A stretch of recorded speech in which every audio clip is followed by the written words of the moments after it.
यांच्या मैदानातील एक वादळी कुस्ती, पैलवान बाळू बोडके विरुद्ध पैलवान समीर शेख, आणि त्यांना पंचही तसाच लाभलेला आहे पैलवान गणेश भाऊ लोणकर.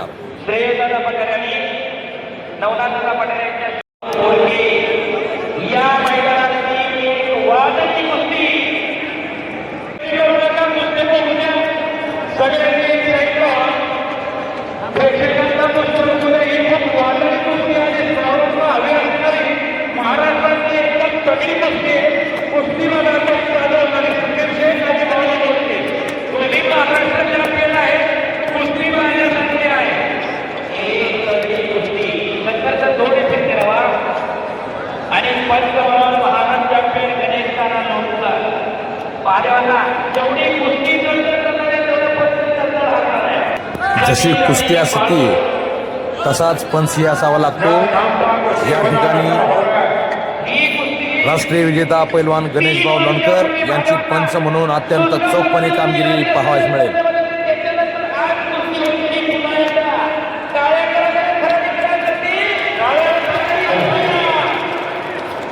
बघण्यासारखी कुस्ती जोडणाऱ्यांचं कौतुकाचं आहे.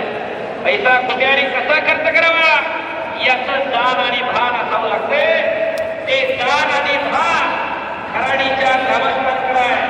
म्हणून एवढं मोठं मैदान वर्षानुवर्ष चालू आहे.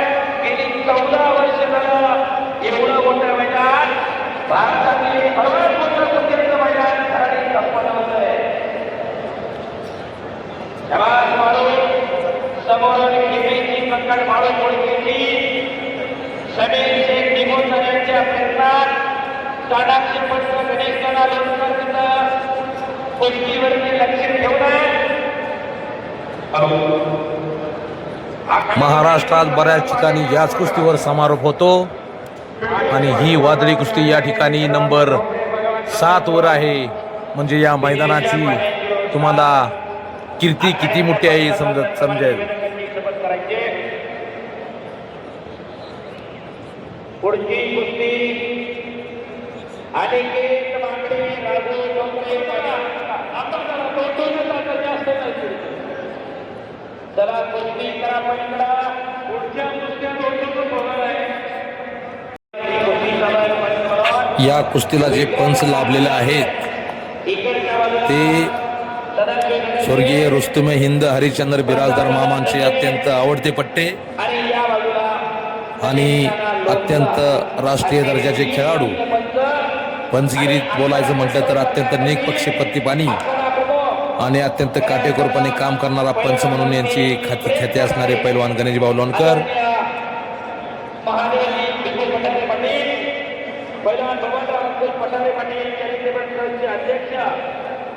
त्याचप्रमाणे पैलवान गुलाबसिंग पोपटराव पटाणे, वर्षा 3,51,000 रुपये आकार एक पटारा राजा समीर शेख आणि कब्जा घेतला तो हल्ला दुर्गवला बाळू बोडकेला. शबाद शास्त्रीचा मोजा पाठीवरती टाकला. इकडं विजय वाडा आक्रमण झाला. विजय वाडा धंदे वस्तांचा पंच आहे. पलीकडे कालीचरण सोलनकर विरुद्ध अमित कुमार विक्रम नाना अल्लाडे पंच. राष्ट्रीय खेळाडू पंच गणेश भाऊ लोणकर या दोन्हीही मातब्बार मल्लांना समज देत आहेत की तुम्ही दोन्हीही एक राष्ट्रीय दर्जाचे मल्ल आहात. तुमच्या खेळाचे प्रदर्शन अत्यंत उत्तम आणि उच्च कोटीचे असावे असा अपेक्षा व्यक्त करतो, असे ते त्या दोन्हीही मल्लांना सांगत आहेत. तुमची कुस्ती लोकांना निकाली करून दाखवा आणि तुमचे नाव रोशन करा.